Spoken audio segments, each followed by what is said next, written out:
good morning. Good morning. Good morning. And welcome to the Monday Morning Motivator. I'm Jessica Magoch, your host for today and forever.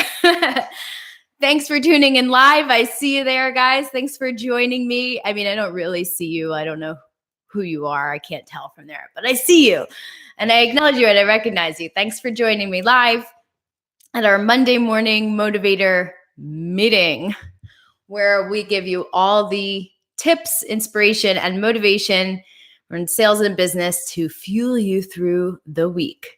So we are now on our second meeting. Can you believe it? We only just started last week, and what a wave this has already been making.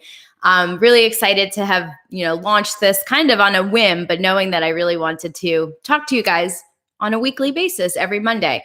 And already had sales managers asking us for the minutes and the agendas so that they can replicate it in their own Monday meetings. So whether you're a salesperson or an entrepreneur trying to figure out how to sell your thing, or a sales manager, sales leader trying to figure out how to train to motivate your people, I'm your girl. And you can tune in every Monday at 10 a.m. live on YouTube at 10 a.m. Eastern, or at monday.jpmpartners.com. And then we'll be posting it all over the social media interwebinar webs. Okay. So for those of you who don't know me, I'm Jessica Magoch, a 9-figure business builder and creator of the Sales Launch Code.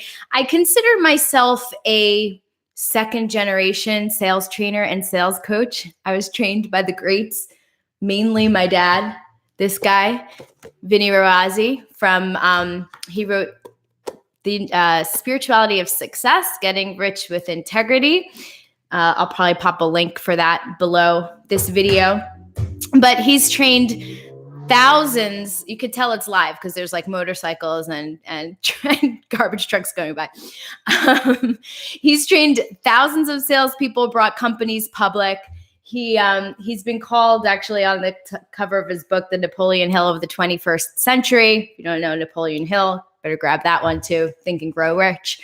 And I think his favorite accolade is being the only outside sales trainer to come and train the Zig Ziglar organization. So he was friends with Zig, and so I grew up under all those great names. Deepak Chopra told him to write this book. So as second generation salesperson, I've kind of had to inherit and take the beam. So he told me I was pursuing acting right after college.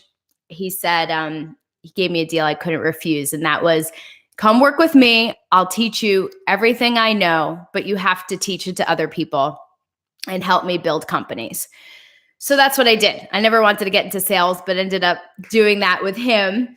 And, it's one thing to learn all these concepts. It's one thing to go through all the sales trainings and motivation and mindset training and all that. It's another to apply it. So obviously, whatever they did worked, because I built $100 million sales team under them. And not only did it, make me wealthy, but I was able to train other people how to do it. So I have a great track record of making 6-figure earners. I'm looking forward to making 7-figure earners. So I hope that could be you, might be the next person. So please, let me know if when we get to that point. So, and then I took everything I learned from all of these great masters and I put it into a system called the Sales Launch Code.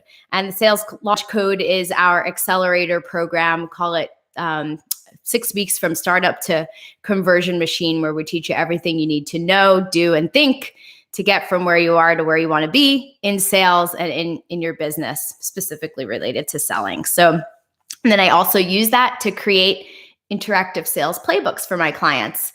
And it's a hybrid training and sales playbook that's all virtual and digital on their own learning platform. So that's a little bit about me. I want to give a shout out to Commission Crowd today, because I know they are viewing, their sales team is viewing live in their den. Hello. Many good vibes to all the salespeople out there this week. So like I said last time, I think if you haven't watched meeting 1, you should go back and watch that because it kind of explains everything that we do in this meeting and gives a background. So if you haven't, that's a prerequisite after today's meeting. Go back and listen to that so that a lot of this will make sense to you. But first, we're going to start out again with why. And the reason I want you to just, close your eyes, unless you're driving, close your eyes, and just for a moment, remind yourself why you started this in the first place. Why are you selling what you sell? Why did you start your business in the first place? That's like a crazy thing to do, to go out on your own and start a business. Why? What was that why? On the day you decided to do it, what was that why? And I just want you to connect with that why for a moment, because I know everyone has one. And as we get busy in our business, it kind of gets muted and a little dusty. So wipe the dust off and just remind yourself for one moment why you're doing this in the first place. Because when your why is big enough and your why is strong enough, then you'll be open to learning new ways to help you grow and get to where you want to be. Okay? Because what you know now got you to where you are now, which is awesome if that's where you want to stay. But if you want to grow or improve in any way, you need to change what you know and change what you believe, right? And in order to do that, it gets uncomfortable. It's really, really uncomfortable to change. And so when you understand and just remember your why, it gives you the impetus and the fuel to be open to learning new things. Got it? And to get you through the week. Mondays are hard, if no matter who you are, I think, especially in sales, even if you're selling the most amazing product, you're going to get people telling you no and maybe even being rude to you. So get your head in the right place and remember your why. And you're also your personal why. Like if you're working for another company selling, I know maybe it's not, your main goal in life to make their company grow, but what's in it for you? When you reach that multiple six-figure commissions, what are you going to do with it? How's it going to change your life? And what good are you going to do with the money that you can't do now? All right. Okay. So then we move on to metrics. So I run this just like I run my live Monday sales meetings for my sales teams. I'm not going to go through specifically what these are, but every week we're going to have a check-in. What'd you do last week? What are your numbers? How do you want to improve your numbers? And what are you going to do to improve your numbers? And the reason that's so important is because if you don't have a litmus test of where you are, then you don't know, and you're not going to know what you need to do to get to another place. Okay. So it always starts with where are you right now? And without judging where you are, I know it can be easy to go through your numbers and be like, I only had one discovery meeting last week. I'm terrible. I should just quit. Let's do the numbers. Try to keep the numbers non-emotional when you do this each week.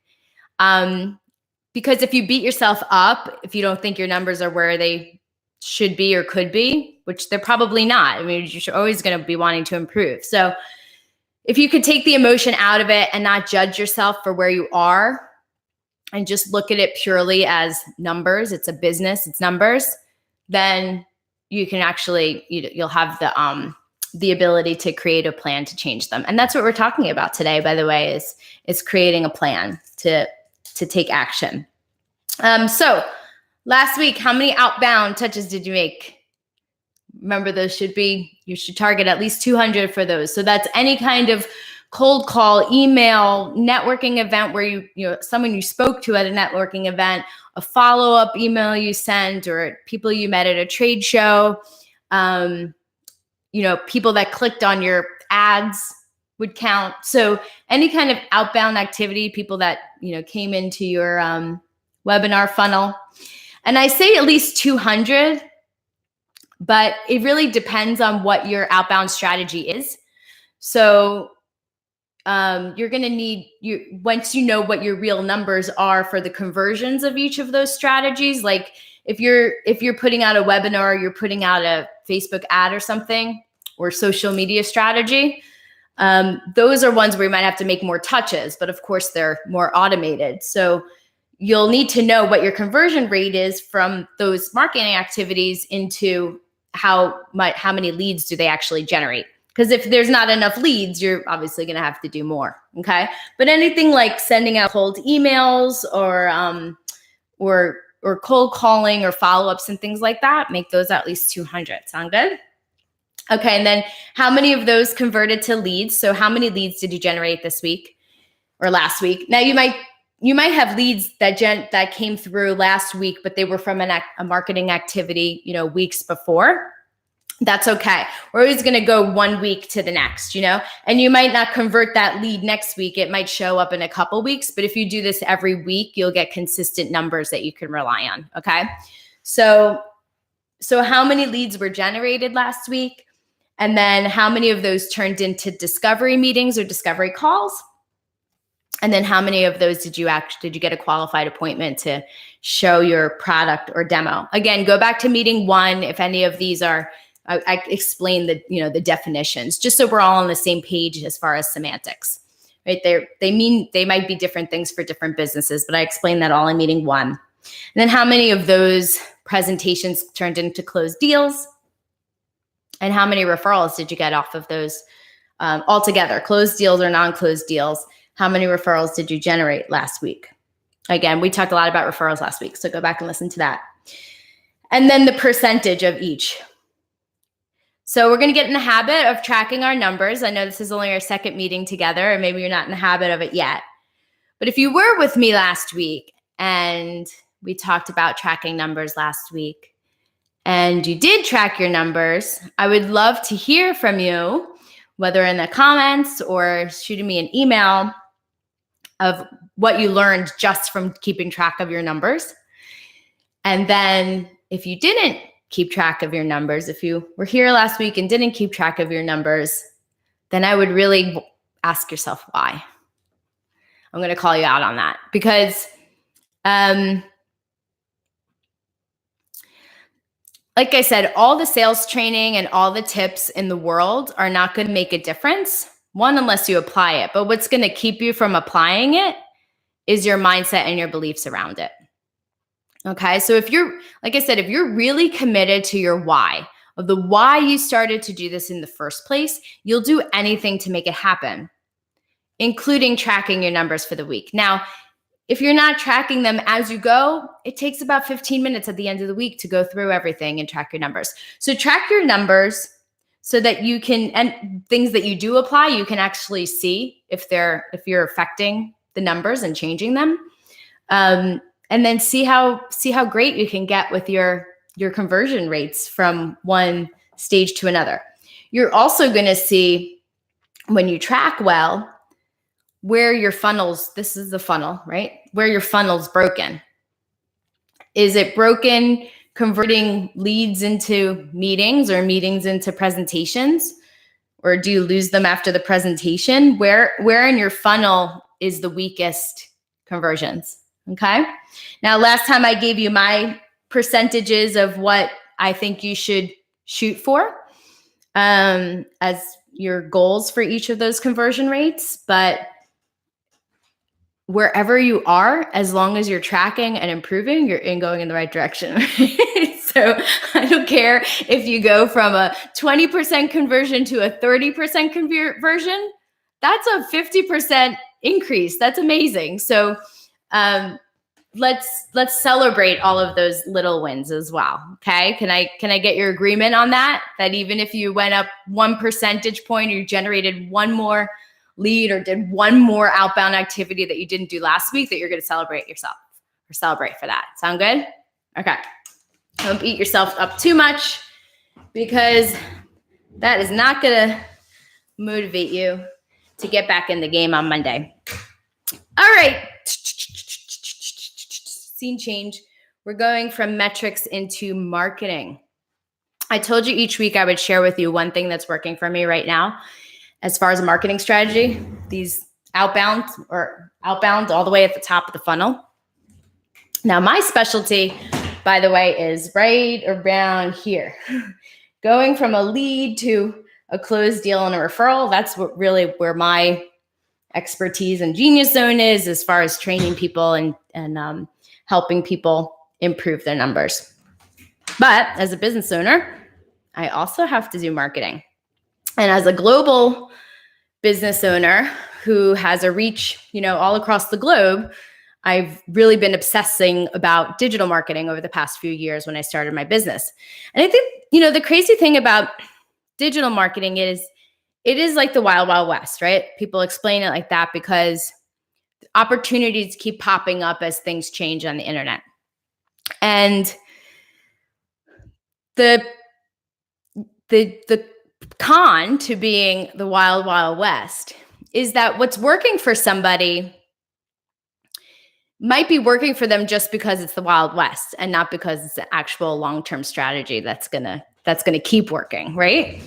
So that's one of the challenges of jumping on to, what's the next thing? What are people doing? Okay, do that. And then everyone's doing that. And then you do something else, right? So I think we're still in a place where we're trying to figure out the longevity of marketing strategies online and what's going to work over the long term. But no matter what, I think it all goes back to having a great solution that you can offer to a specific market, and knowing who your customer is and what they really need. So in that way, whatever you do at the top of the funnel, you can speak directly to them in a way that is valuable.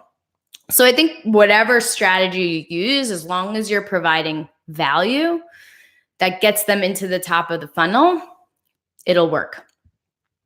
So what I wanted to share with you today, if you haven't already been in one of my free trainings, I've been doing webinars and they've been working for me well because I get an opportunity to teach people.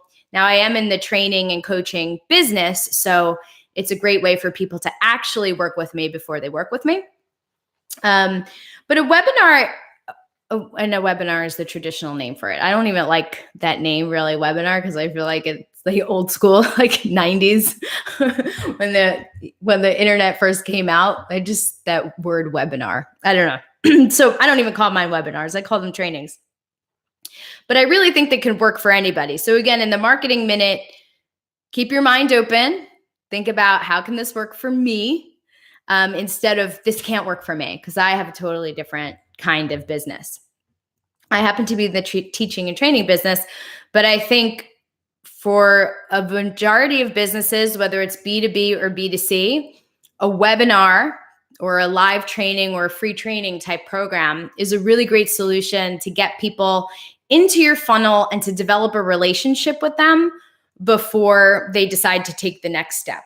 So, for instance, I teach a webinar called The Science Behind Why People Really Buy. And I take people through the exact science of the psychology. It combines like sales psychology, physics, emotional intelligence, and the reason why people really buy.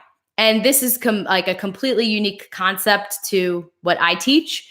So it's something they haven't heard before, and it's really something that can help them in and of its own. Does that make sense? So even if they never worked with me, they would get value from this training if they actually applied it. So that's the whole idea, is you want to give value so that they can apply what they've learned. And then it also helps put you in the position of the expert. And when you're in sales, people are looking at you to be the expert at what you do. Even if you work for somebody else, it's your job to be the expert on the product, the expert on the competition, the expert on the market, all of that. So putting yourself in a position of authority where you are the expert and you're demonstrating your expertise is always to your advantage. So we do a webinar, and then everything that I advertise is really driving people into that free training, because at the end I offer them the next step, which is to design their custom blueprint, their closing blueprint for them. And they actually only get that opportunity when they go through that webinar funnel. So I want to make sure that there's a certain relationship that's built before, someone ever buys one of my products. But how can this apply to you? So for instance, I was working with someone who, she sells art. She sells custom art. She might be listening today. Hi, if you are. She sells custom art. This is for you. She sells custom art that that they create custom for spaces, whether it's corporate or residential. It's abstract art, and it's custom size, custom colors, all of that. This person can actually use a webinar to help her drive traffic. And the question is, what do you teach? And what do you teach? And anybody can teach, even if you're selling a platform, software that solves a problem. There's always something you can teach around what your customer needs to know before they buy. Okay. So in her case, one of the big questions that she knows her customers have is, how do I choose the right piece of art for my home? For someone who doesn't have an art degree or anything like that, but they appreciate art, but they don't know how about going about finding the right piece, what size should it be, what color should it be, so you don't spend $5,000 on a painting and then 2 weeks later you decide you hate it. Right? So I think a lot of us just, plebes can relate to that. How do I even go about choosing the right piece of art? But people who have that question right now could be her ideal client, because we already narrowed down, the giant market of people into the giant market of people who are looking to buy art, and then specifically for their home or for their office. Or she could target it towards designers who are trying to figure out how to find the perfect piece of art. So she could create a whole webinar on how-to, and then introduce, her solution, which is a custom product, of course. And then let's see if I could give you another example.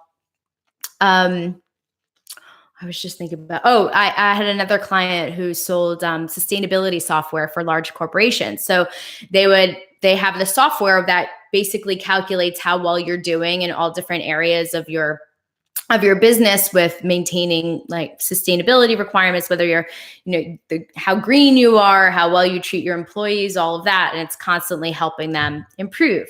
And they had a webinar funnel that brought people in through teaching them sustainability practices in their business, right? So they're teaching them something, and then at the end they're saying, and here's the software that's really going to help you do this much easier. Like we told you, we just gave you this whole list of things you have to do, and here's this product that will do it for you in 5 minutes or something like that, right? And you can see how that might apply. If you have questions and you don't know how this could apply to your business, I know there's a lot of highly regulated businesses that it's hard to talk about things without infringing on their guidelines.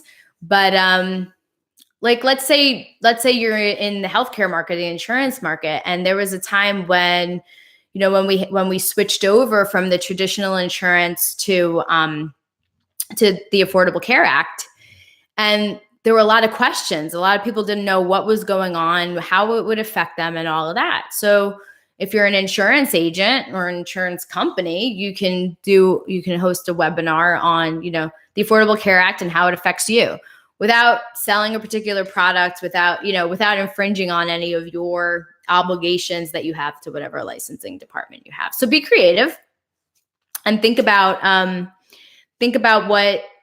what your market needs to know before they take the first step with you. And here's a tool I'm going to share with you. At least it's what I used. So how do you know what your market needs to know? If you don't already feel like you know your market to a T, there's lots of places to research what your market's looking for. You might already know because people ask you these questions over and over again. And you're like, oh yeah, that's what I need to teach them. I need to teach them about this, law that affects whatever they're doing. So I know a lot of salespeople and startups hang up on out on Quora. And I like consider myself half famous on Quora because this is probably the place where I have the most, views and attention for my responses to things. But I looked through the sales forum, their sales advice forum on Quora, and I looked through so Quora, basically, if you don't know what it is, people ask questions and then other people give answers, and it's supposedly, experts that give answers, although anybody can have a profile. They don't like vet you or anything. But so on Quora, they had all the questions that the salespeople were answering. And then when someone asks a question, other people can follow it to see, to get updates on what the answers are. And so most of them didn't have any followers. People ask random questions or very specific questions to their business, and no one else cares about it except that person. But once in a while, you go 1, 2 followers, 1, 2, 3, 4 followers, and there'll be 400 followers or 1,000 followers. And now I know that that's a question people want to know the answer to. So the number one question in my market that I felt like I could answer was, what's the one thing the best salespeople know that I don't? Sorry for that. What's the one thing the best salespeople know that I don't? And there were hundreds of people following this. So that's the title that I use for my webinar. So it's the science behind why people really buy. The one thing the best salespeople know that you can steal to make more sales instantly. And I knew I could answer that thing. I knew I could give them one thing that would make a huge difference, that I felt only the top salespeople really get this and really apply this to their business over and over. And that launches them into the next level. And it also makes it possible for them to train other people to replicate what they've done. Okay. So obviously I don't have time to teach you the how-tos on these Monday morning motivated meetings.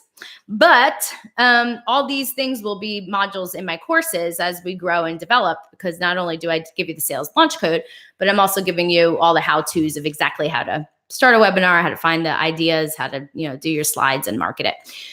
So we're done with Marketing Minute, but now we're on to Motivation Minute. And obviously, you can see these are more than a minute. But look, I have a goal of 30 minutes. But goals are meant to be surpassed, right? So if I go beyond 30 minutes, is that okay with you? Thank you. Appreciate that. Anyway, we're on to Motivation Minute. And what I wanted to talk about today in our Motivation Minute is the concept of having a plan and having a playbook, and the importance of mapping out your strategy before you jump into the game. All right. And what inspired me? You guessed it, Super Bowl last night. Now, if you are not in the United States, you probably don't care much about the Super Bowl. But it's basically a bunch of people throwing around pigskins and tackling them each other like 5-year-olds, like my 5 and 8-year-olds. It's basically NFL every night right before bedtime. But if you're not familiar with that, it's a bunch of people that get paid a lot of money to do this too. So what do we know from football? Can you read that? There's a glare. Okay, let's get closer here.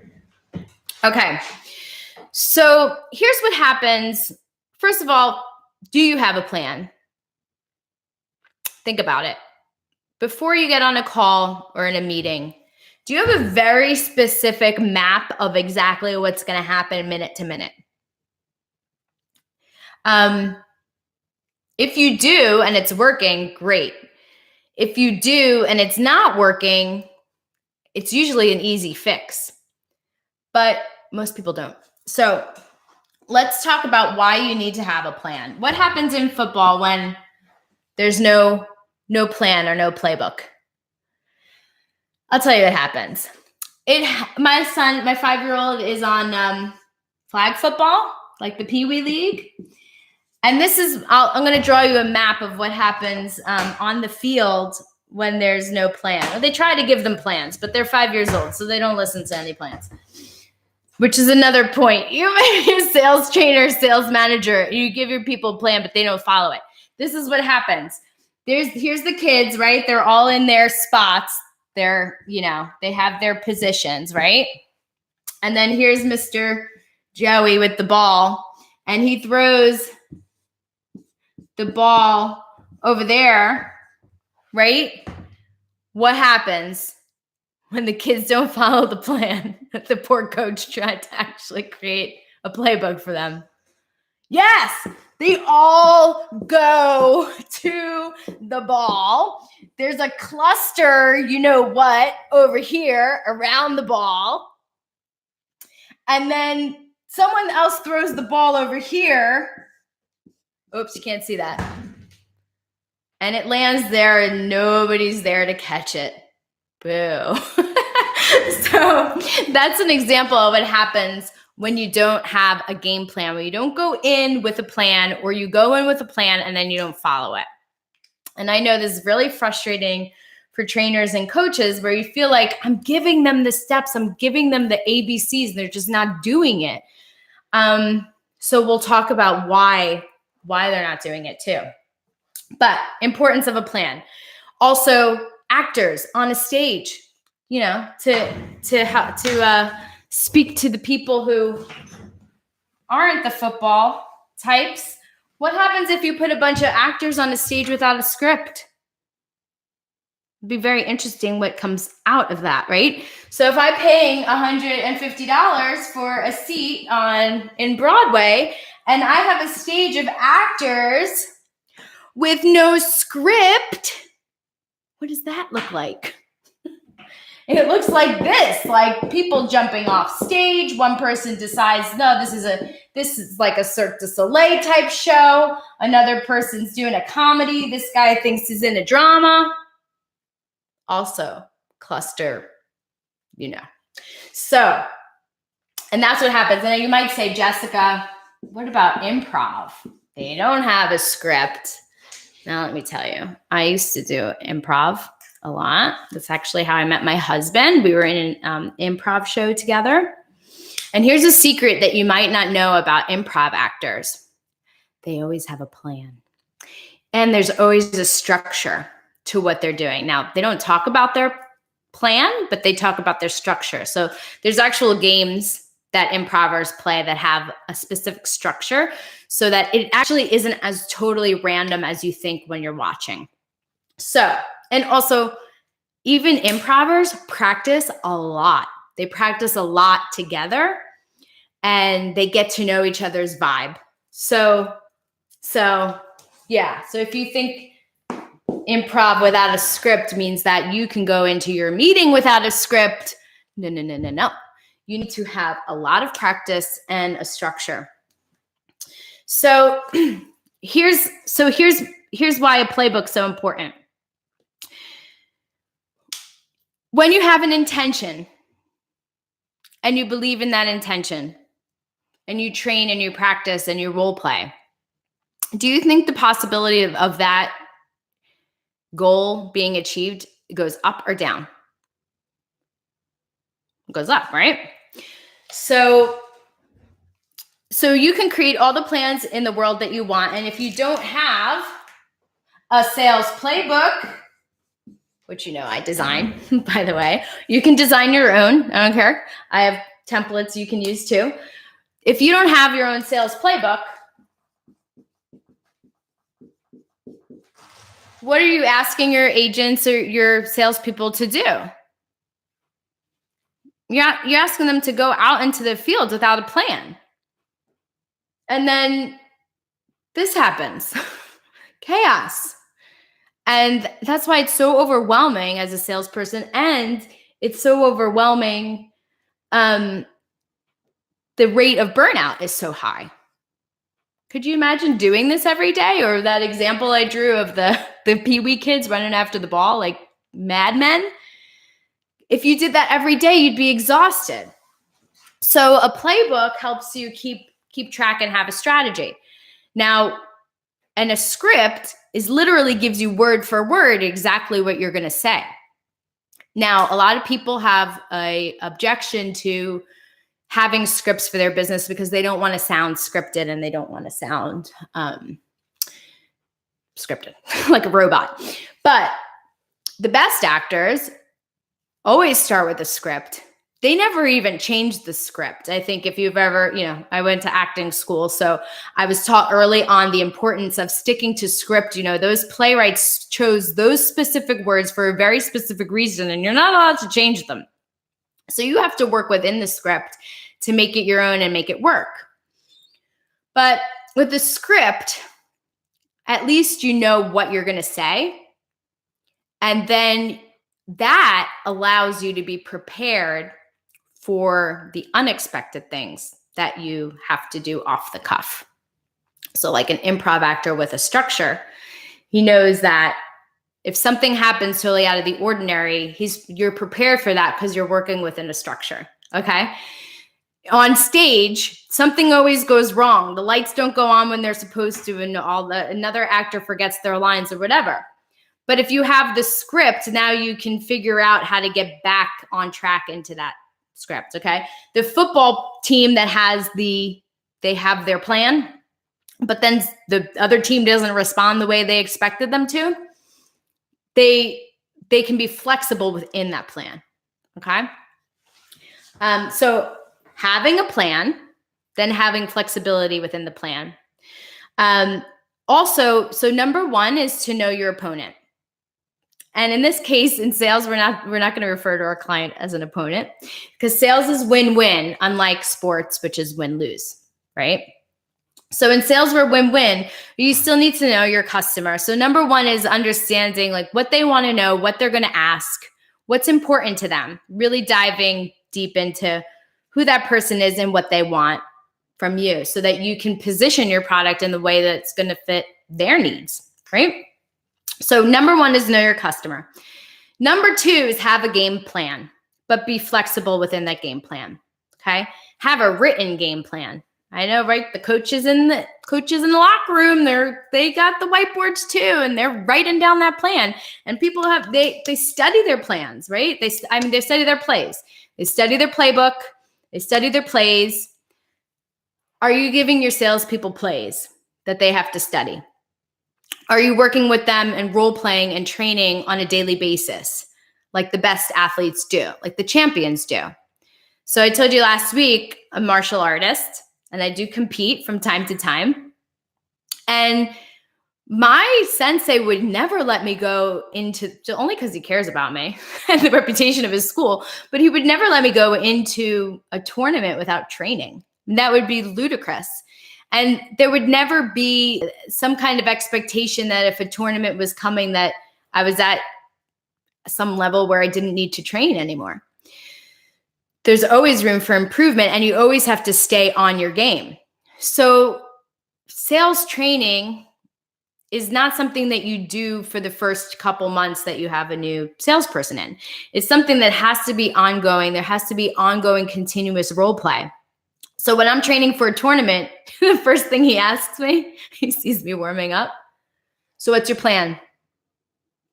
And when he first asked me that, I said, plan. I just hoping that when I get in the ring and girl tries to hit me, that all the things that I've practiced to this point will just work, And he goes, no, that's not how you approach it. So we have a plan. We have offensive combos, which he always wants us to have 3 offensive combos and 3 defensive combos. So when you step onto the mat, you have a plan. Now, the opposite of that, probably if you're at a certain level, the other person has a plan too. But more likely than not, they don't have a plan. So what does that mean for me? I control the match. If I have a plan and they don't, I control the match. I'm proactive, they're reactive. Okay?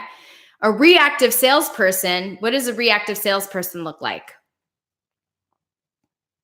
The customer controls the entire sales process and the entire conversation. My dad always said, a sale is always made. Either you sell the customer on why this is the perfect fit for them, or they sell you on why it's not. So a sale is always made. So in a situation where you're a reactive salesperson, and that means the customer's asking all the questions and you're answering, right? Asking questions is the person in control.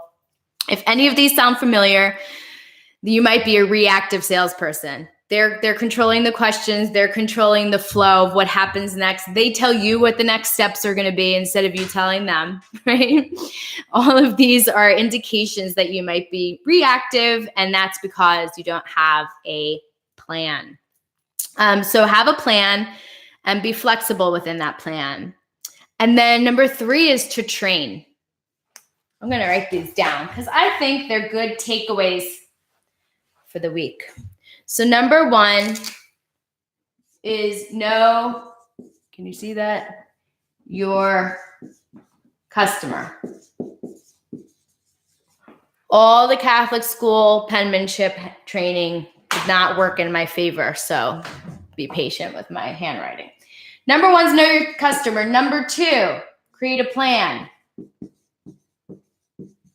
I call that a playbook.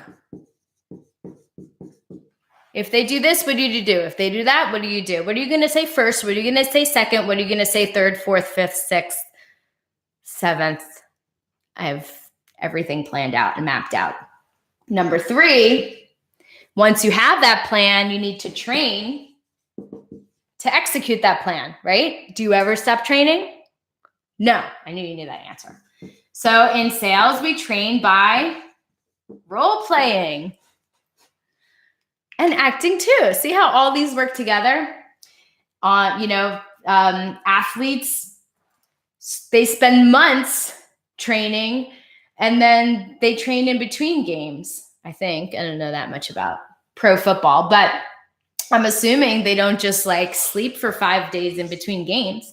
So constantly role playing and training and practicing hundreds and hundreds and hundreds of time.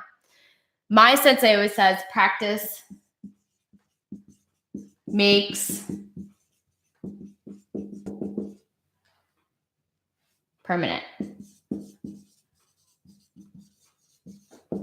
Practice makes permanent means the more you do something over and over and over again, the more permanent it becomes in your mind and your body. And then guess what that means? Permanent to me means natural. How do you become a natural salesperson? By practicing, by practicing enough over and over and over again, so it becomes permanent. And then people say, wow, you are just a natural salesperson. It just comes out of you. You don't even, after all of this work, right? Then someone looks like a natural salesperson. Ask any natural salesperson or what you think of as a natural salesperson. They did a lot of work to get to where they are.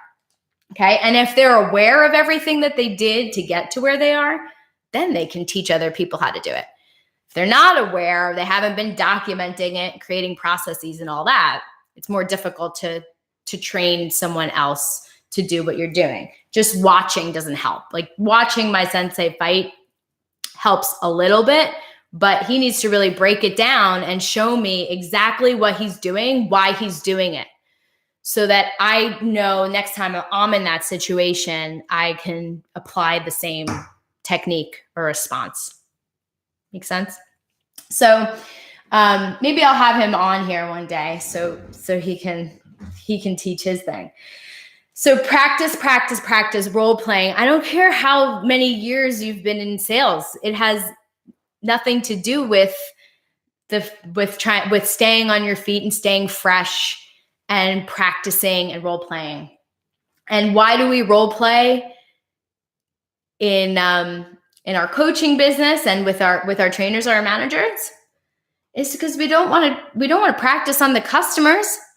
So if you're not role playing, if you're not practicing, even if it's you with your dog that you're practicing your presentation, if you're not doing that, then you're practicing on your customer.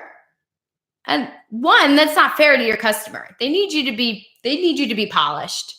But number 2 is why would you want to lose out on a potential customer, a potential client, because you're practicing on them, trying to see what works and what doesn't work. So go with what the masters before you know works. Practice it, create a plan, practice it, do it over and over again, then apply it to your customer. Okay, we see how we're not going to multi-million-dollar football players aren't going to try out a new technique at the Super Bowl. They're not going to try out a new pass at the Super Bowl. They're only going to use the plays that they know work and they've rehearsed and trained over and over. So let's apply that. If you want to be a champion in sales and a champion in your business, you've just got to apply the same principles. And then number 4 is get your head in the game. Head in the game. Because none of this matters unless you, what's the word I am thinking of? If you don't blank in the result, none of this is going to matter. What's the word I'm looking for? It starts with a B. Believe. Yes. If you don't believe that the result is possible, then anything and none of these things that you do ahead of time are going to help. Because, and this is belief here, is get your head in the game, aka believe that you can get to where you want to be. Because otherwise you can apply a great plan and you can train and practice and make it permanent. But if you don't believe that it's going to get you where you want, or that, the results that you want are possible, you're actually going to subconsciously mess yourself up. So you might rehearse something and then not actually apply it when you need to, because you don't believe in the outcome. Does that make sense? Am I explaining that properly? So if I don't have a really salesperson, if I don't have a really strong belief, if I don't know that the customer, this is the best product for them, it's going to change their life, it's going to totally solve this problem that they came to me to help with. If I don't totally believe that we're the best solution for them, then it's crazy that the subconscious works. Your subconscious mind will actually make you mess up. And maybe it's not applying what you learned or what you trained and then going in and doing something, totally different. Or when they throw out an objection at you, instead of handling it the way that you were trained and role played to do, you get, you get thrown off your game and you start backing down and backing away. Instead of acknowledging the objection and overcoming it. You're only going to overcome it if you really believe that it's the right solution. If there's any doubt, then you're going to back off. So belief's a really important part of executing all of this. And then you have execution. Can you see that? So then of course you have to actually take action and apply what you did. Like we used to have like manuals and everything for presentations, all written out slide by slide, step by step, exactly what you have to take the customer through. And then the salespeople wouldn't use it. Why? If you really believe in what you're doing and someone gives you the exact plan of how to do it, why then do you think that, I don't know, maybe you think you know better, but the opposite result happens, because then you stop getting the results. You don't get the optimal results. So it is not, to go in on something on a whim and not have a plan, it doesn't make you more of a professional. It makes you less professional. The more time you spend understanding your client, what they really need before you go in and try to help them, the more of a professional you are. So it doesn't make you better at what you do to just go off the cuff. It might get easier. You might have to do less of that work ahead of time. But as you really get into doing this over and over again, you're going to have to spend a lot of time practicing and role playing and then actually having the belief to execute it. And then afterward, what do what do athletes do after a game? What I know after a karate tournament, there's something, the first thing we do before we forget is we go back over what just happened and why things worked and why things didn't work. Whether or not we, made the sale, whether or not I won the match or not, immediately right after, me and my coach go over what just happened and what we're going to do next, right? Because we're going to go right into another match usually. Also, so then number 6 was debrief. Debrief with the intention to, you still see that? Learn. Okay? Whether you made a sale or whether you did not make a sale, there's always the opportunity to learn something.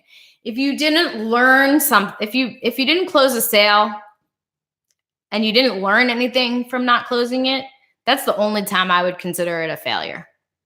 If you're just like, you don't take the time to go back and say, what could I have done better? What could I have done differently or set up differently? Or how could I have known that customer wasn't the right fit in the first place? And I spent 3 months, trying to close them on something that was never right in the first place. Whatever that is, in your funnel behind here, if you don't learn from that and take it back and then change it, then it really was a waste of your time, and it really was a failure in my book.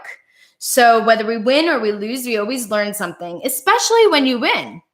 Because when you win, instead of, yes, celebrate. Always celebrate your wins. But also look back and say, what about that? Why did I win? What did I do that, what did I do or didn't do that helped close that deal or win that game? Okay. So we're always constantly learning. One other thing I wanted to mention about knowing your customer is, athletes in a game, they always, they watch, footage of their opponents to see what they do. Because typically they'll do the same thing over and over again. And so then you'll have a plan. And if you know your customer, they're going to ask the same questions over and over again. And you'll have a plan to expect that they're going to come up, or the way I teach is you bring them up before the customer does. Again, being proactive instead of reactive. If I know my customers ask the same question every single time I do a presentation, I'm going to be building that into like way up earlier in the funnel. Or if I get the same reason over and over that people don't buy, I'm going to overcome that objection way early in my sales funnel, so that I'm only talking to people who have already know where we stand on that particular issue or question. Sound good? All right. So the importance of a playbook: you need a plan, you need a belief that the plan's going to work, and you need to execute it. One, know your customer. 2, create a plan or a playbook, which, by the way, I can help you with. Number 3, train. Role play. Practice makes permanent. When you become permanent, that's when you become a natural. Number 4, get your head in the game. You need to believe in what you're doing in order for any of this to work. 5, execute. 6, debrief and learn from everything that you've just done. I'm going to create maybe a little cheat sheet or something like this so you guys can have a takeaway from this lesson. If you want to learn more about how you can work with me, make sure you grab your free training. There's a link below this video, wherever you happen to end up listening to this video. The science behind why people really buy. At the end of that, you'll see different ways that we can work together, whether it be through a playbook or creating a custom closing blueprint for your company to give you a game plan. All right. Until next week, we'll be here again Monday at 10 a.m. Eastern live, and then replaying all through the week. I hope you have a wonderful week. Go get them. I'm here for you. I'm on your side, and I want to see you win. Bye.